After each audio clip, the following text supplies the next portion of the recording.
Well, Prime Minister Mark Carney has gathered with Liberal MPs in Alberta ahead of the return of Parliament next week. He emphasized that Canada is focused on building that new relationship with the United States as the government continues to work to diversify its trading relationships. Canada now has the best deal of any country in the world with the United States. To preserve that advantage and build on it, we are beginning preparations for the upcoming review of our trade agreement with the U.S. and Mexico, CUSMA, and working to secure a new long-term agreement. So the Prime Minister is in Alberta. One opposition leader headed south of the border today to advocate for Quebec. Yves-François Blanchet is the leader of the Bloc Québécois, and he joins us now live from Washington, D.C. Mr. Blanchet, it's good to speak with you. Thank you for being here today, sir.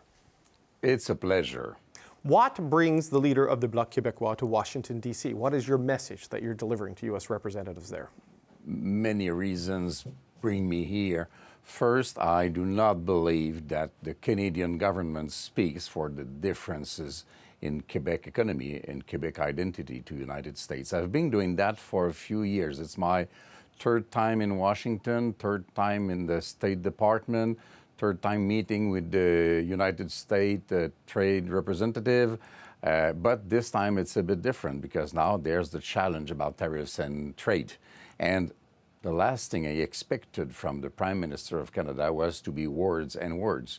What we just heard about having the best deal of all countries is anything but true.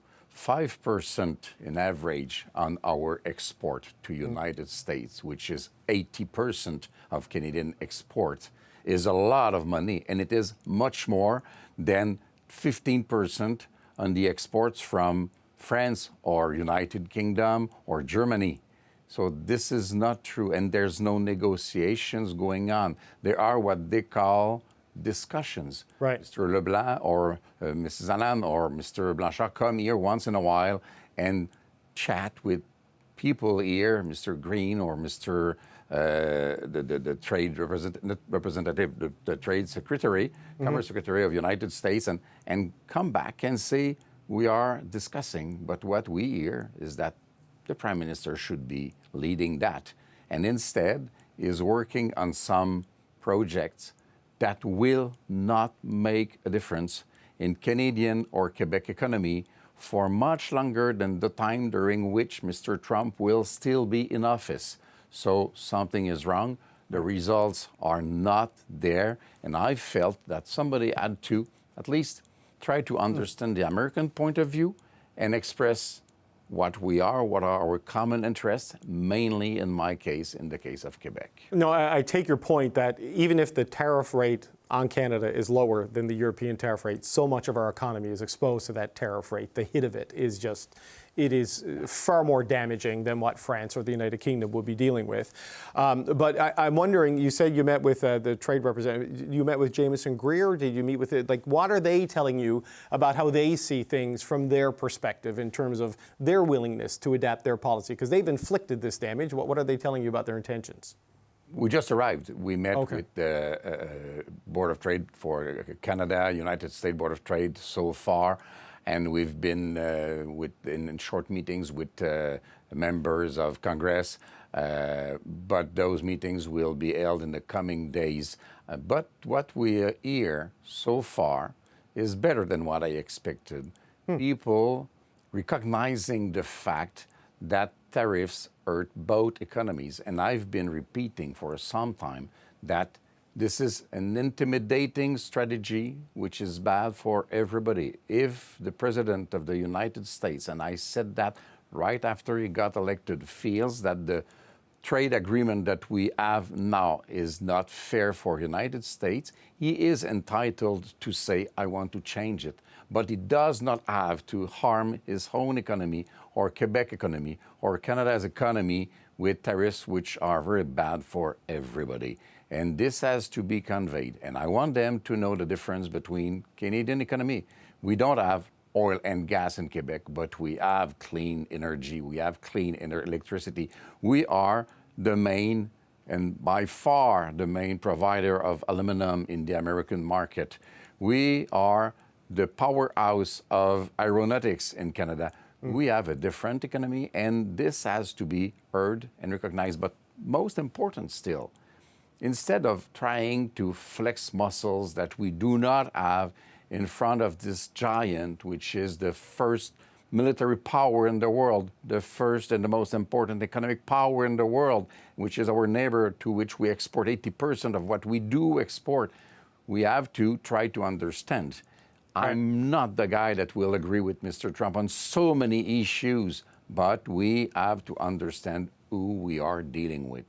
Well, he seems intent, by all indications, Mr. Blanchet, of using tariffs as a way of generating revenue for the national government because they have a fairly significant financial problem and a political culture where raising taxes is just not a thing you can do directly on Americans. So they're doing it through trade.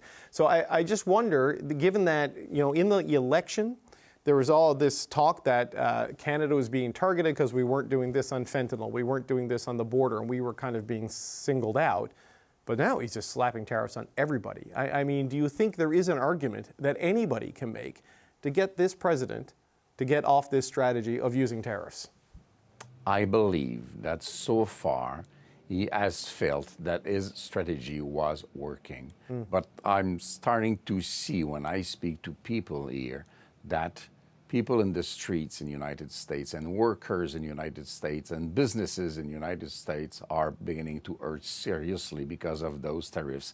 And this message has to go up the ladder and the pyramid up to the president, because at some point, when he will get close to the midterm elections, there will be a price to be paid and he will have to change something. But I would like all of us to be in a position to say, okay, let's quiet everything down. Let's make this negotiation the real priority of Mark Carney, because so far he is dreaming of pipelines and big projects and ports and whatever you want, which won't happen anytime soon, and he is not working on the main issue for Canada's economy. Do you think that's right? He's not working on both? I mean, he speaks with the president with some frequency, more than we're told, it seems. Like, do you really... This is not what we feel here. You will, if you come here, you will be told rapidly that you will be asked, where's the guy? Why isn't he here? The Republicans seems to be like, you know, we want to chat, we want to discuss, we want to play golf, we want to have a drink with you. We want you to be our friend, and then we will negotiate. That's a different way to do things, but, you know, the guy is bigger than we are. And Mr. Carney was elected pretending that he was better than us. He was better than anybody else. He knew better than anybody else, and he would do better. And 4 months later, he was better than nobody, and then did better than nobody, and he's one of the worst in the Western world dealing with Mr. Trump's attitude.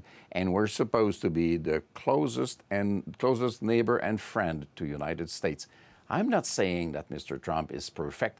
Far from there. As you know, I'm not close to the Republicans, but we can, when I speak with them, say we don't agree on this and that, but where can we have some place to meet and start working on something that will be good for everybody? And I do not feel that this is being done as we speak, because we speak only in Canada about the C7 bill, which is supposed to bring prosperity and create something that will never exist. Canada has only one big economy. It won't exist.